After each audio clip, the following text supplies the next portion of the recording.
All right, everybody, welcome back to the FITSNews studios for another edition of your Week in Review. I'm glad you've joined us. We've got a big update this week on a major investigation into one of South Carolina's most powerful politicians. We're going to give you all the latest on the criminal inquiry into Todd Rutherford. I also sat down with our reporter, Andy Fancher. He filed a big report this week on an instance of animal cruelty in Lawrence County, South Carolina. The only difference in this case, the cops are the ones responsible. I'm going to walk you through that story with Andy as he shares how that story came to us, what happened, and where it's going. Last but not least, I'm going to be on the hot spot. Our producer, Dylan Nolan, is going to sit down and walk you through our take on the big presidential debate that took place in Tuscaloosa, Alabama this past week. I was fortunate enough to attend that debate. We're going to walk through not only perceptions from that event, but some other matters that you may be interested in hearing as it relates to FITSNews and our future as we cover the 2024 presidential primaries. All that and much more coming your way on the Week in Review. So a little over 3 months ago, in late August of this year, our media outlet exclusively reported that one of the most powerful politicians in South Carolina was the focus of a corruption investigation. I'm referring to Todd Rutherford, the minority leader in the South Carolina House of Representatives and one of the members of the legislative panel that picks judges here in South Carolina. If you are a regular viewer of the Week in Review, a subscriber to FITSNews.com, you know all about Todd Rutherford. He is the poster child for our corrupt judicial system. He is one of the powerful lawyer legislators who uses and abuses his influence to keep violent criminals out on the street, materially eroding public safety here in South Carolina. We've written about him often. We've covered stories involving him often. So the fact that he was part of an investigation shouldn't be surprising. But unfortunately, the investigation is not centered around Rutherford's participation in one of these extrajudicial, unconstitutional, illegal releases of inmates from our correctional system. If you recall, Rutherford was at the very center of a huge scandal that turned gang leader and convicted killer Jared Price back on the streets with more than a decade and a half left on his mandatory minimum sentence. Now, to our knowledge, Rutherford is not currently under investigation related to that travesty. He should be.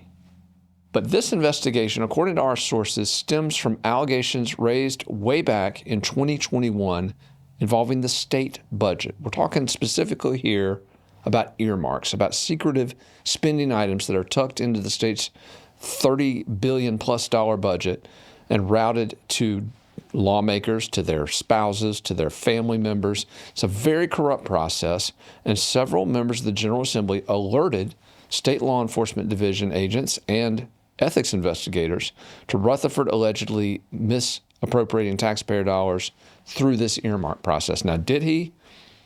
Again, at this point, nothing has been laid out against him. He has not been charged.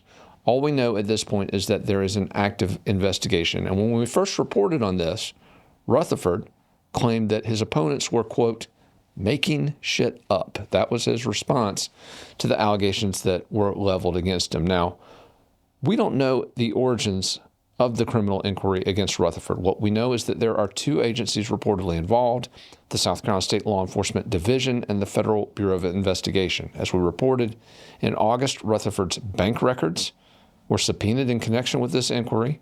But again, that doesn't really give us any indication of what track it's going down. We do know that the initial allegations were related to those budget appropriations and potential misappropriation on Rutherford's part. But again, no specifics. What we do know is that this past week, Todd Rutherford made not one, but two visits to a SLED facility located on Bush River Road in downtown Columbia, South Carolina. Now, this is not the original SLED headquarters. We had originally been informed that Rutherford was at the SLED headquarters on Broad River Road, which is just across town. But our sources have since confirmed that he was in fact, at the Bush River Road Annex, appearing with two public corruption investigators, two investigators at SLED who are focused on these public corruption cases. We are also led to believe that during one of those sessions, Rutherford may have been subjected to a polygraph examination.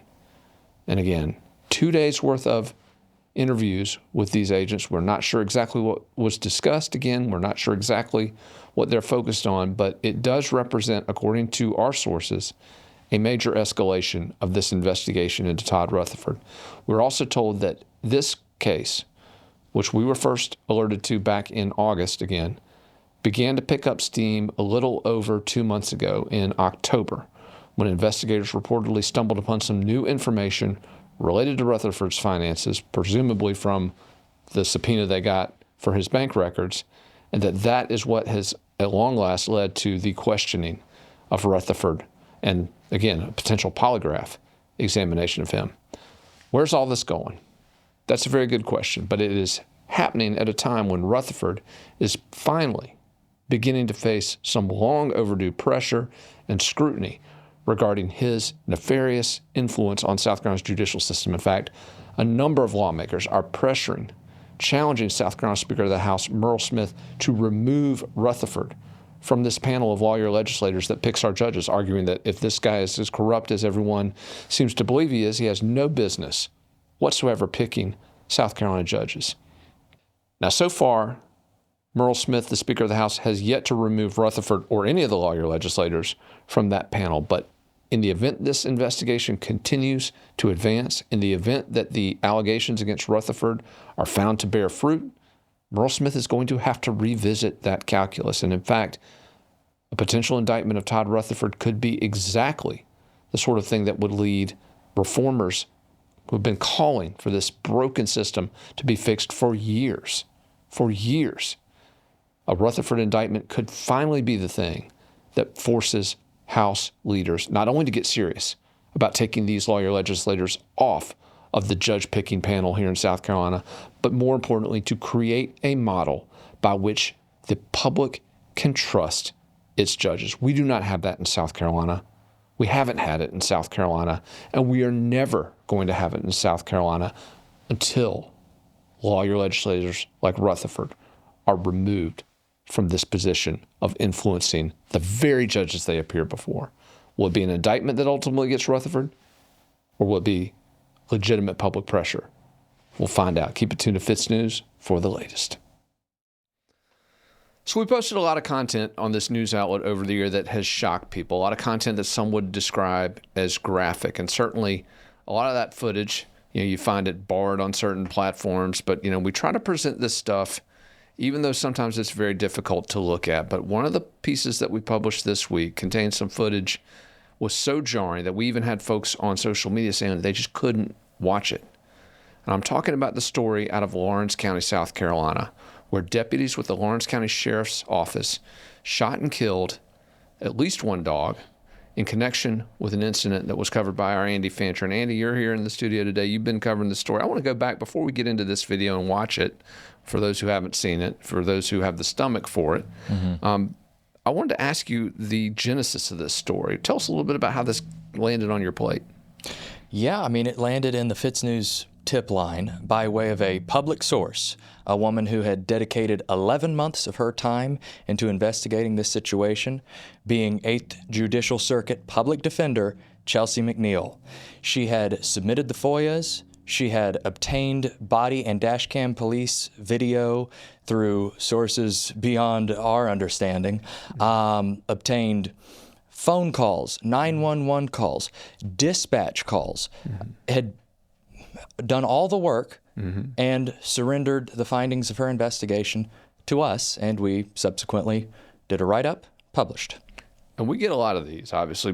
People send us information like this, raw files, raw footage, documents, but this public defender was not just providing the info, was she? There was she's going on the record with all this. Absolutely. It took a little bit of convincing, because who just wants to surrender their name and face to a publication like FITSNews, right? No, but after a couple weeks of negotiating, we agreed to sit down, meet in person at her office, and we did that. We talked for rough upwards of 2 hours, I believe, at a nearby business, and we actually met twice on behalf of this topic in person, really just hashing out the details. Tell me a little bit about her rationale. And again, we don't always care why someone brings us information. If it's a legitimate story, if everything checks out, we're going to publish it. But she had some motivation for raising this, right? That is correct. So the bottom line here is that McNeil is an animal lover. In fact, if you watch the video, you will see she has her pet German Shepherd in her office, which she did not bring just for the shoot. That dog has a water bowl and a bed in that office for its, full-time. We need some more dogs up in here, I think. Yeah, do we need some dogs up in here? The dog pound, right? But so she, on top of being just an animal lover, she prosecutes cases. Okay, she prosecutes cases brought by 4 different sheriff's departments, including Lawrence County Sheriff's Office, LCSO. And because they are trying to prosecute her clients, she tells us that makes her exceedingly interested in what they are doing. And if they are doing something that is criminal, which she alleges that they have done here, she wants the people to know. Accountability. I can respect that. Let's walk through this footage again, very graphic, but set it up for us, Andy. Give us the background of what we're getting ready to see, kind of what led up to it, which formed the basis of this report. Of course. So, according to the incident reports that we have in our possession, as well obtained through FOIA, it all started when a 92-year-old woman called dispatch. I believe it was 8:49 on a Saturday morning, while, of course, animal control is out. They operate Monday through Friday in Lawrence County. So 92-year-old calls to report that there are 3 dogs in her backyard, 3 large dogs, and that they were gunning for this dead goat that was in a pen in her backyard. And within the initial 911 call, she admits that the goat had died 3 days prior. So the dogs didn't kill this goat? No, according to the 92-year-old caller, who later spoke with McNeil, as well as the 911 calls, there's no indication that these dogs killed the goat.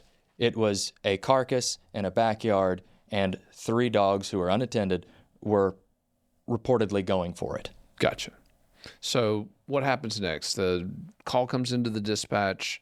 What's the response from law enforcement? So call comes into dispatch, and it looks like it was discarded. They actually referred her to Animal Control's voicemail, prompting her son to call the same dispatch operator, the same emergency services operator, the same dispatch operator, and raised a little bit more alarm. Now, this fella lives approximately 20 minutes away from his mother, which is where he also placed the call, saying, hey, my mom is pretty concerned at this moment. We've got 3 dogs in our backyard. And it's at this point that he actually surrenders a little bit of detail on these dogs. And about the only thing that's pertinent to our conversation here is he says, we're dealing with a German Shepherd with a collar around his neck. That is just about the only detail that he gives the dispatch operator relating to these dogs, as well as, of course, saying they're probably somebody's pets. So on that call, you've got then the Lawrence police show up. They're the first ones to respond, and the county, miraculously, according to your report, deduces that these dogs are a threat, a menace to public. They instruct the city to put them down? So before we get to the city's response, what the dispatch operator does upon their conversation with the 92-year-old son is call Animal Control Sergeant Jeff Brown. And within that phone call that we also have, he says that the city should know about this. They have orders to kill these dogs on site because, based off of your description, a German Shepherd with a collar around his neck, these are a wild pack of dogs roaming Lawrence County. So he essentially gives the okay to shoot on site and asks the dispatch operator to deploy Lawrence Police Department, LPD, to the scene because it's going to take him a minute to get ready. Understand, he's not working, he's on call, Sergeant Brown. So according to the incident report from LPD, they are, of course, the first to arrive. We have one officer who's rounding the house. He comes upon the dogs. He does not see a threat, and apparently there isn't one because he was able to go back to his squad car, radio into dispatch, on top of another officer being there as well. So what we have are 3 dogs at this point in time who are sunbathing in the grass, unfeathered by 2 officers who are I don't know, at the end of the driveway, all right, monitoring them. Yeah. And yes, then enter stage right, Sergeant Brown and Lieutenant Timothy Byrd. Mm-hmm. Now, Lieutenant Timothy Byrd is the one who, as we see on this video, take his department-issued shotgun, which according to an incident report was equipped with a buckshot, all right, walk slowly to the end of this driveway, again, looking dead at these dogs who were unmoved by 2 additional officers walking beyond a line of squad cars. Lieutenant Byrd takes a knee, racks one in the chamber, pulls the trigger. Let's take a look at it, actually. And again, this is a graphic clip, so if you are averse to sensitive content, look away for a bit. But yeah, let's take a look at this clip, Andy. There they go. A warning, the next part is graphic.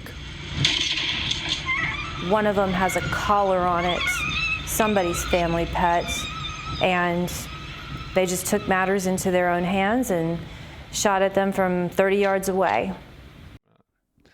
Andy, obviously very graphic, very jarring footage. What was the reaction of Defender McNeil when she saw that? I think her reaction is pretty on par with anybody who watches this video, which is, what the hell is going on here? Part of her reaction here and part of her response is that despite it being so graphic, I mean, listening to those dogs yelp, that's arguably the worst part.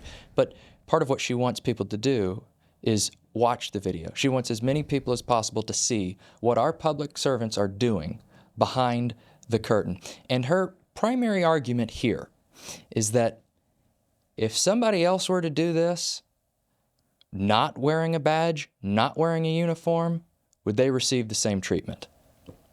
Yeah, probably not. In fact, I think you got a clip of her. Why don't we roll real quick this clip of Public Defender McNeil addressing this shooting? There they go. If somebody did the same exact thing that we see them doing on this video and they weren't wearing a badge, they would be arrested in a heartbeat. And because they're trying to prosecute my clients, I'm interested in what they are doing. And if they are acting in a way that is kosher, okay. But if they are acting in a criminal manner themselves, then their credibility is shot. And that needs to be exposed to juries. Andy, amazing work on the story. Great package. If you haven't checked this full package, by the way, go to FITSNews.com. You want to see the standard of video reporting that we're doing now. Andy Fancher, Dylan Nolan. Check it out on FITSNews.com if you haven't watched already. But I wanted to ask you this, Andy. We got a little grief on social media this week. The sheriff of Lawrence County fired back saying we never contacted him about the story. But I think you got some receipts here, don't you? According to the receipts, I emailed the Lawrence County Sheriff's Office at the only email available on their website before 11 a.m. on November 15th, 20 days prior to our publishing of this report. In fact, we're looking at that email right now. You're much more polite than I am, man. I'm a little more of a dick when I'm emailing some of these folks, but no, and I want to also say this, Sheriff Reynolds, come on, man. If it weren't for FITSNews, your predecessor would still be in office. So come on. You know better than that, man. And you can also pick up the phone and just call. I mean, we've got an open microphone policy here at FITSNews. Anybody with any sort of take on our coverage, positive, negative, hey, they want to say we got it wrong. But frankly, Andy, in a story like this, I don't know how anybody is going to want to defend what we just watched. Right. And I can tell you here that at the current rate of things, this won't be the last report we do on the Lawrence County Sheriff's Office. Well, and we'll double check this time and make sure they have every opportunity. But Andy, excellent work on this story. And again, holding those in power, whether it's prosecutors, judges, lawmakers, or police officers, holding those in power accountable, it's what we do. Great example of it. So, Will, you had the pleasure this week of attending the Republican presidential primary debate, the final Republican presidential primary debate in Tuscaloosa, Alabama. You had quite literally a front row seat to the democratic process here. I think first let's get into a little bit of analysis, just kind of to break down who was on the stage, where they are at this point in the campaign, and then maybe I'd like to ask you a couple questions of things that you saw with your own eyes while you were there, things that folks didn't get to see if they watched the debate on TV, so maybe you could bring that personal experience home to them. Yeah, absolutely. Happy to, Dylan. This is obviously the fourth Republican debate and the smallest in terms of the number of participants on the stage. Over the last 3 debates, they've gradually tightened the criteria for candidates who are appearing. I think it was 6% polling. You had to hit 6% in the polls prior to this debate. And so not only did you have sort of a narrowing of the field based on the threshold, but also so many candidates have dropped out. Former Vice President Mike Pence is no longer in the race. U.S. Senator Tim Scott had dropped out since the last debate. So there are 4 candidates on stage. You had former New Jersey Governor Chris Christie, probably polling lowest of the 4 that appeared. Ohio entrepreneur Vivek Ramaswamy, the anti-woke CEO who we interviewed a few months back when he came through South Carolina. Former UN ambassador, former South Carolina Governor Nikki Haley. And then last but not least, Florida Governor Ron DeSantis. So those were the 4 on the stage. And again, none of them at this point polling within a country mile of Donald Trump nationally or in any of the early voting states, but a pitched battle there for that number 2 spot amongst those candidates. Right, and we'd seen Ron DeSantis, he was the predicted favorite, as it were, for the number 2 spot. He had a lot of support from the massive financial donors that you need to win with the establishment path, at least, in the GOP. However, he got on the big stage, and it's just something about his personality, the way he answered questions, the fact that he was walking around with lifts in his boots, trying to be taller. All of these things kind of culminated to Ron just not having it. So that opened up a massive lane for Nikki Haley, who has none of those problems. I think that she's great on camera. She will say whatever needs to be said to keep that donor group appeased. And she has a massive appeal. I mean, she's one of the highest achieving women in United States politics to this point. So we've seen that. And this debate was really a fight between those 2. I think Chris Christie joining in on the side of Nikki Haley in many instances.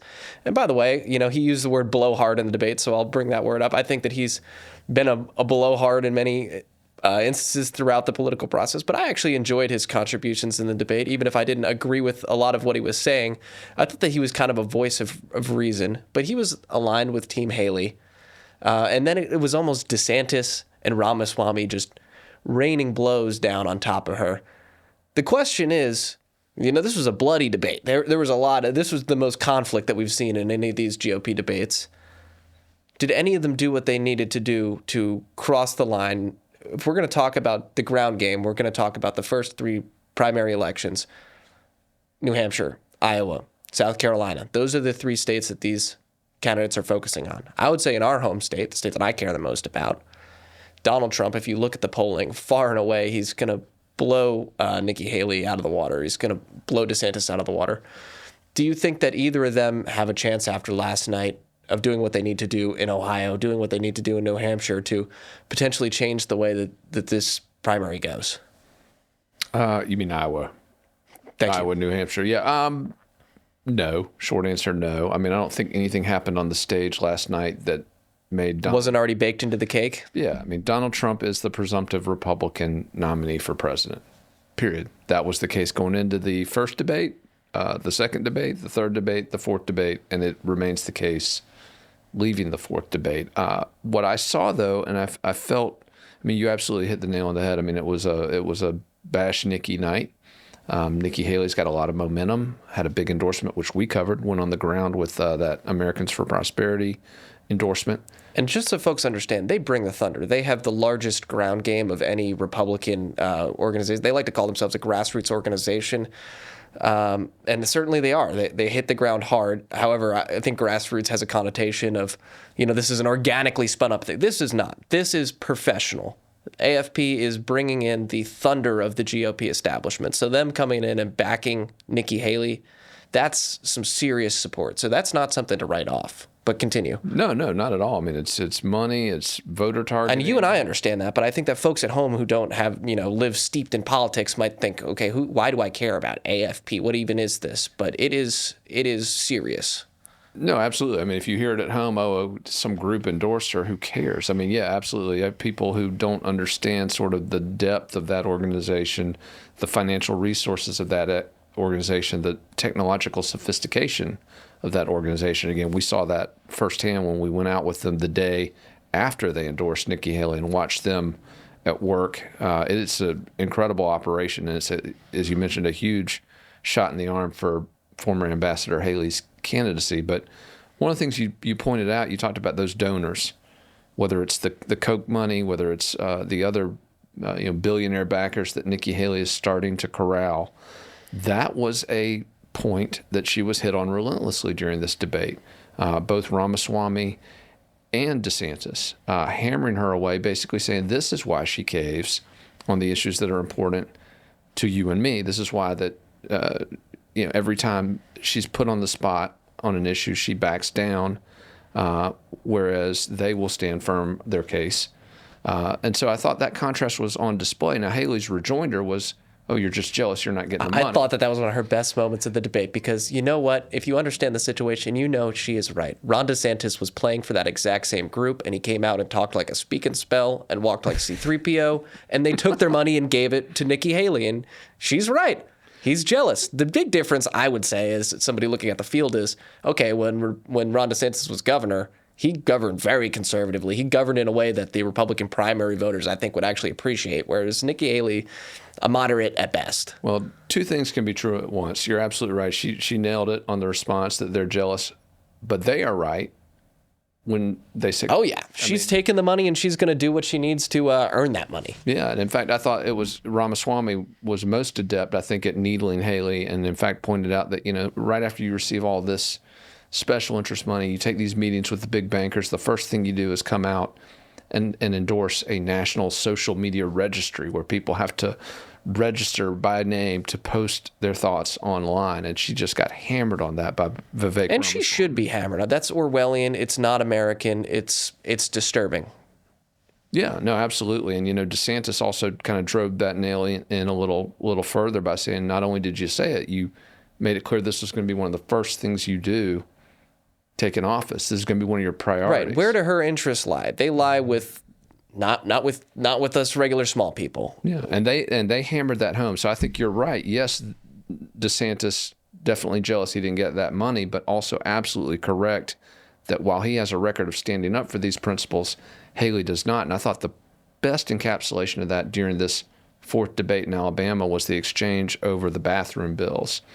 And they just hammered Nikki Haley for failing to sign a bill that would require male students to go in the boys' room, female students to go in the girls' room. Imagine how complicated that is. But DeSantis pointed out, I signed it, you didn't. And in fact, not only did she not sign it, she actually got up and said that the government wasn't going to get involved in that debate.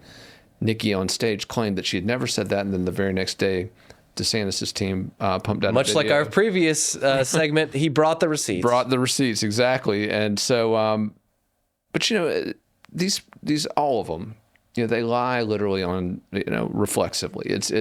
It's required to be a politician. You have to cheat on your wife. You have to lie looking into a camera, just as if it's nothing. But that's why, to me anyway, as somebody again watching this with an open mind, I think trying to say, are we going to endorse anybody in this cycle? That's why, to me, Ramaswamy was the most impressive, because I didn't get the impression that this was a guy lying to me. In fact, I got the impression that this was a guy telling truths, maybe even some I wasn't ready to hear, didn't want to hear, that are uncomfortable. I think he articulates Donald Trump's message in a way that Donald Trump's not intelligent enough to do himself. Now, where is he coming from with that? I'm not exactly sure. And here's my question to you on Vivek. What do you think he's gunning for here? Because at this point, he's not gunning for president of the United States. The poll numbers just aren't there. He has no path to victory as I see it. What is he going to do? Beat Donald Trump at being Donald Trump? It's just not going to happen. Do you think he's going for VP cabinet spot? Do you think he's going for president next cycle? What do you see here? I don't know what the long range plan is, because, you listen to him, and at that debate, total unfiltered he's genius. swinging. But here's the other thing about him. He's bombastic. He certainly can get abrasive at times, and there were moments during the debate where you could, and I'm sitting on the front row, you can feel kind of the tension from behind, and then it will erupt into boos and people shouting at him. And he's like, you know what, you guys are just serving the same puppets. And that worked for Donald Trump in 2016. Yeah, and so, but to me, it wasn't just kind of the boldness and the bravado and not caring who he pissed off. To me, it was the intellectual depth behind the arguments. He was the only one on that stage, the only one who can go deeper. I want to remind you of an episode of The West Wing, 10-word answers. And it talks about how 10-word answers are what you're supposed to have in politics. But in that show, the authors pointed out that's just the tip of the spear. And in one of the presidential debates, the guy says to the opponent, give me the next 10 words. You give me the next 10 words, I'll drop out of this race right now. Tell me how you're going to do it. Don't just give me the soundbite. And Ramaswamy, it's almost like, that was his 10-word moment when he said to Nikki Haley, and for the folks who didn't watch the debate that are still listening to us prattle on about it, he asked her, what are the 3 provinces in Ukraine which you would send our sons and daughters to die for? And she couldn't. She just stared at the camera blankly. She had no clue. He gutted her. Absolutely. And then proceeded to continue to gut her throughout the rest of the debate. I mean, she was rattled. She was rattled at that debate. There's no doubt about it. And I think that Ramaswamy, of all the candidates up there, took full advantage of that. And I think that Ramaswamy, maybe earlier in the previous debates, had come in with this strategy, and I think it was DeSantis who nailed him on changing his strategy debate to debate, changing his personality, as it were, debate to debate. But I think earlier in this process, he might have thought, okay, I can get this nomination. Vivek is a very numbers-based man. I think that he looked at this and said, I'm on this stage like Chris Christie is to act as an analog against Trump, to damage Trump's enemies. I think that's what he was there to do, and I think that he did that job well. I think he did it at the expense of his own likability. I had multiple people I know text me, people who aren't, as politically involved as we are, but who are voters, who texted me saying that they thought he went overboard. Well, maybe I'm just an asshole, but I don't take it that way. I mean, to me, he's saying things that nobody else is going to say that need to be said. And the other thing I thought that was interesting, he pointed this out after the debate, the whole shtick about identity politics, and he really bashed Nikki Haley for, exploiting identity politics. And then he pointed out after the debate, hey, if I'm tough on her, it's all of a sudden I'm anti-woman. You don't have that debate when people go after and attack, a male candidate. I mean, so I understand the disconnect, and I'm glad that he's saying those things. And frankly, the likability, I don't want a likable president. I want an effective president. I don't want a likable executive. I want an executive who is going to get things done, who is going to consistently uphold the principles that I believe. And none of the people on that stage that I saw anyway, with the exception of DeSantis upon occasion, came close to Ramaswamy in hitting that core goal of what you really want out of your president. Yeah, I think it'll be very interesting, and if we see a Republican in the White House after this electoral cycle, I think that he will have some position of power within that administration, because if we see a Republican in the White House, it's most likely going to be Donald Trump, and he has certainly put in his time, put in his work for the Donald Trump campaign here in this cycle. I'd be very interested to see how he governs. We've heard a lot of words from him thus far, but he's been a man in the political arena for really not too long. Some of those attacks that he started out his life as a Democrat, he will vehemently deny, but I'm not so sure that they're untrue. And I've seen the video, I think that a lot of people have seen, of Vivek for about 2 minutes straight just ripping very long portions of speeches from Barack Obama. So I really would like to see, okay, let's make Vivek a man in the arena. Let's give him some power, and see what he does with it. Yeah. And because we need leaders who can speak truth to power. We do. And I do want to say one thing on that score. I'm not a Chris Christie fan. Probably from an ideological standpoint, he was the candidate on the stage I agreed with the least. And certainly his contention that, this trans movement, that children should be subjected to some of these abusive procedures, I just can't get with that on any level. However, I will say this. The guy to his credit, like Ramaswamy, didn't care when he was being booed. And I think we've got to look at some of these politicians who are just so addicted to the applause, who will say anything to get the crowd behind them, who just, they're so addicted to that. I loved seeing two guys on that stage who just didn't care, They were going to say what they thought. And so Christie, actually, That's what I was saying earlier about his performance. I respect that about him. I don't agree with most of where he was coming from on the issues, but I thought that he had a very respectable performance. Yeah, and also, and in fairness to Ron DeSantis, the Florida governor, I don't think he had a terrible night. I think he was very inconsistent. I thought there were moments where he just came off as the guy everyone thought he was going to be when he was, polling within. Old DeSantis is what I've seen him referred to as, in some political articles talking about this phenomenon. Yeah, but I mean, this was a guy who was polling within single digits of Donald Trump at one point in this process. And there's a reason for that. And I think we saw glimpses of that on the stage in Alabama earlier this week. But he was, again, inconsistent. But here's the thing that I found very interesting about DeSantis' performance. I noticed I was actually sitting next to, I had Vivek's wife on one side and Casey DeSantis a seat down. What a seat. On the other side. Yeah, it was pretty cool. But I never knew how involved those spouses were in terms of like getting active during the debate. Like they tell you not to cheer and everything, but man, those wives were not listening to that rule. They were cheering. And I did notice Vivek's wife at one point was cheering for DeSantis a couple times. I kind of asked her, I was like, are you cheering for the other guy? She's like, well, you made good points. So it was interesting to see that too. But yeah, it was quite an environment. And I got to say, I hadn't seen Nikki Haley in person for 14 years, 15 years. That was the first time I'd seen her in person for a while. So it's kind of interesting seeing her again for the first time in a long time. Well, yeah, let's talk about that. I mean, we got to address the elephant in the room, and I'm not talking about Chris Christie here. Years ago, shaming that poor guy. Somebody should have given a little shame, but he got fat shamed during the debate by Ramaswamy. Told him to walk off the stage and enjoy a nice meal. Yeah, Woo. That was. This is why I think Vivek went a little over the top. I mean, that's just I can make a joke on a podcast. He's running for president, but that's why I say that I think that he came in there just throwing punches to throw them because that's not something you do if you want to become the next president. But you submitted an affidavit. What year was this? 2010. 2010. So a long time ago now, and you were talking about having an extramarital on Nikki's behalf affair with Nikki Haley while you worked for her as she was running for governor. That's right. And you said that she noticed you, partially through this debate. I think that she knows that there is a large chance that this becomes national news at some point. And I don't know, with you being there in the room that night, I thought that it could come to a head then. It obviously didn't.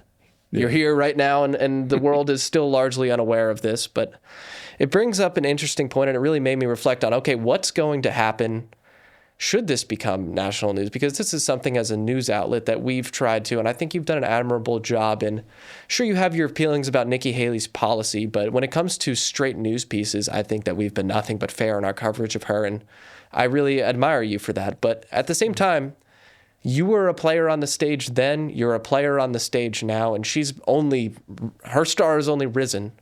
Yeah. And I think that am I right in saying you would stand by every word of that affidavit that you filed in 2010 right now? Yeah, let's start with the affidavit. I mean, obviously, nothing to add, nothing to detract, nothing to amend it.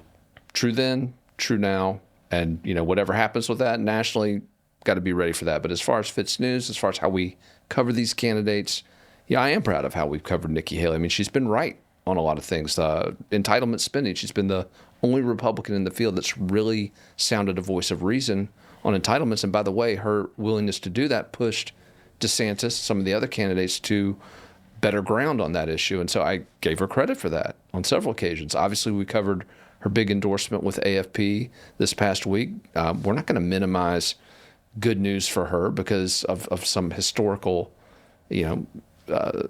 past relationship. I mean, the way that you lose credibility in this business is when you allow those things to color your coverage, to make you say or do things differently than you would have otherwise done had those things not existed. So yeah, I can't go back however many years and undo things in the past, whether it be relationships or how I handled them. There's nothing I can do about Well, to be clear, you were not affiliated at the time. It was Nikki.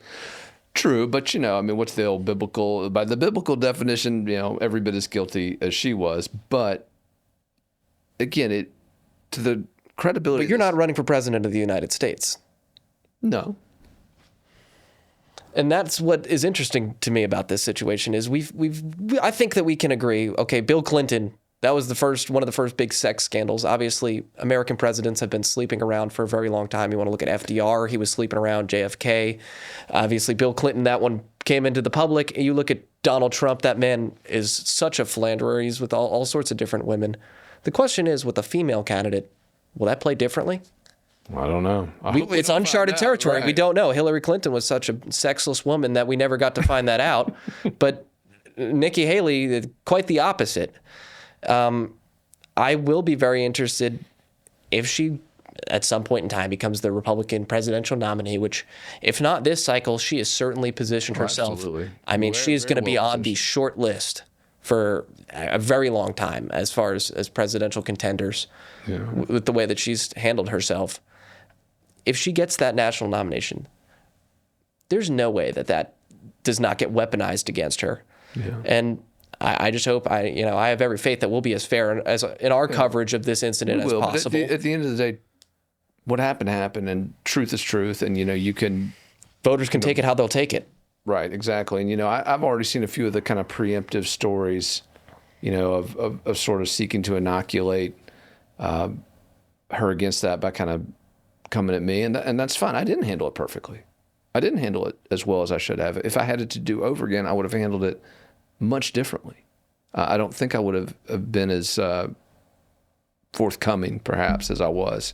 I don't know, but I can't go back and rehandle it because what's on the table's on the table. And like I said, I'm not backing down from it. It's not 2010 anymore. Yeah, it's not, and so I'm not backing down from it, but I'm also not looking to make it something. I'm just trying to cover the. The thing is, it's not up to you. No, it's an affidavit that at the end of the day you stand by that has been public for more than a decade, and she's running for president of the United States. So no matter what you want to do about it, no matter how your news outlet handles it, it has a huge potential to explode. No doubt. And I think, right now it's just the Laura Loomers of the world that are the crazy Trump world people who are going to put every hit on Nikki Haley that they can and that nobody's going to pay attention to. It's when Lester Holt's talking about it that it's real news. Well, and we'll figure out how to handle it at that point. But the one thing I know how to handle is a presidential race in South Carolina. And the first in the South primary, our news outlet is going to continue to cover these folks based on what we believe, is the best interest of citizens of South Carolina, citizens of this country. And where Haley is right, we will praise her and have praised her. Where she is wrong, China, on this social media Orwellian apparatus she wants to create on her first day in office, dead wrong. We'll call her out on that. Where she's been hypocritical in the past and been busted, like DeSantis busted her on this bathroom bill, absolutely we'll call her out. In fact, we got a story coming up this coming week on several state representatives who watched that debate and we're calling her out on her hypocrisy on that bathroom issue. Nikki has a long history of saying one thing and doing another. I hate to say it. And I think that the real record, but the real record she has to contend with, I think, as a presidential candidate, isn't Will Folks' affidavit from 2010.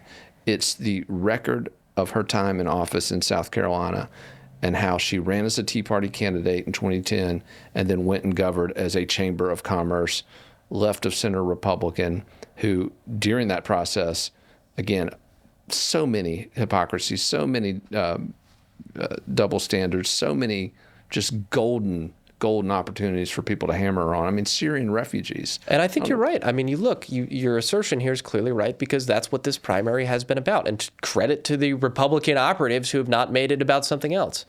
I think that if it gets to a national race, suddenly nobody cares how she governed as governor of South Carolina, whether she was conservative enough, because it becomes Democrat or Republican, and the Democrat operatives are going to dig that up in half a second.